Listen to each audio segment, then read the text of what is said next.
Today we're going to create art inspired by Jasper Johns.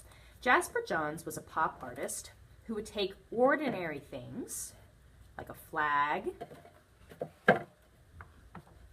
or a target or a map, and he would turn them into interesting works of art.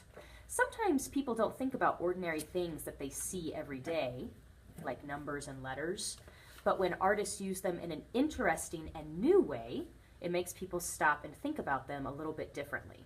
So the first thing you have to do today is practice drawing your number shapes. It can be a little tricky if you haven't done a lot of block lettering or block numbering, so it can take a little practice. The most basic way to do block letters, this is the easiest way, is you start off by drawing the number that you want. And I'm going to do a big number 3. You draw it kind of lightly, and then all you have to do is trace around it.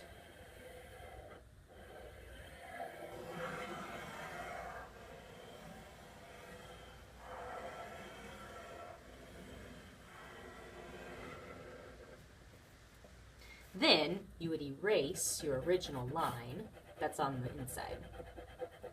So that instead of just a line drawing, you have a shape that you can color in later on. Now some of you might want to get a little fancier than that by drawing one of these numbers that you see. Like maybe I'm going to be a little fancier this time and try drawing this 3. Now I was practicing this earlier, so I know that the top part is a little smaller and the bottom part has a curl, and then I can go back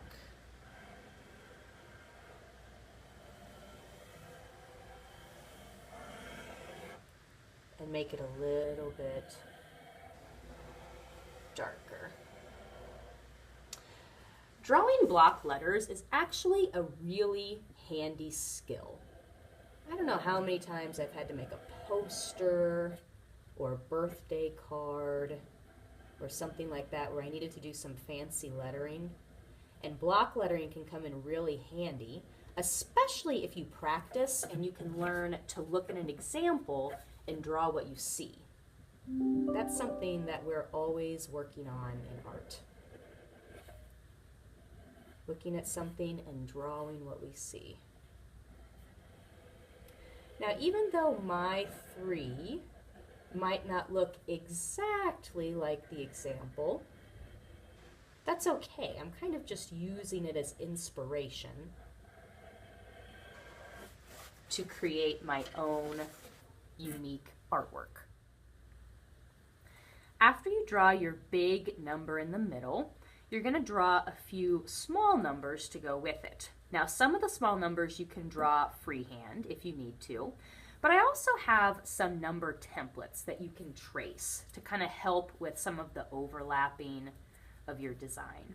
So I already have 3 numbers, and I have to have between 5 and 8. So I've got a couple empty corners here that I am going to kind of play with adding some different numbers overlapped. You can make your numbers go off the page if you want to.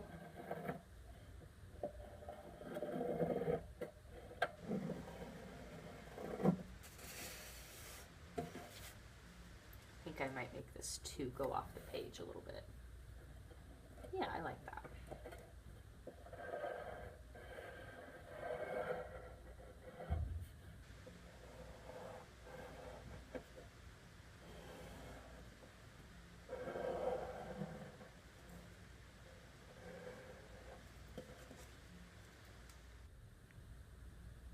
When you have all of your numbers drawn, you're going to pick one spot on your artwork, somewhere near the center, and create a dot. From that dot, you're going to draw 10 lines. So I'm making sure that my ruler is touching the dot. And then I'm drawing a line out from that dot. Touch the dot, draw a line. All your spacing doesn't have to be the same. You can have some sections that are a little bit thicker and some that are thin. There's my 4th line right there. Now that I have all 10 lines drawn, I need to outline with a Sharpie. Now wherever you have a curved line, you're just going to trace over it very carefully.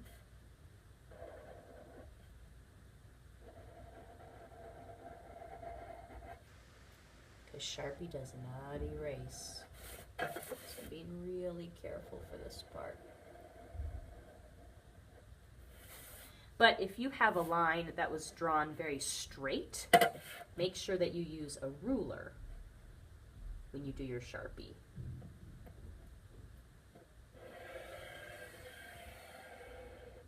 So that the line stays straight.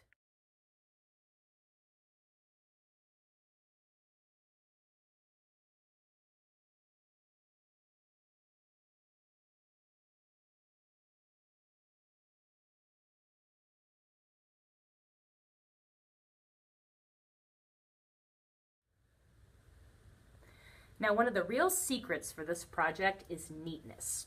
So if you have a spot where you messed up with Sharpie, we can kind of fix that by making the line a little bit thicker so that the messed up part kind of blends in. It also makes your artwork a little more interesting because it has some thick lines and some thin lines.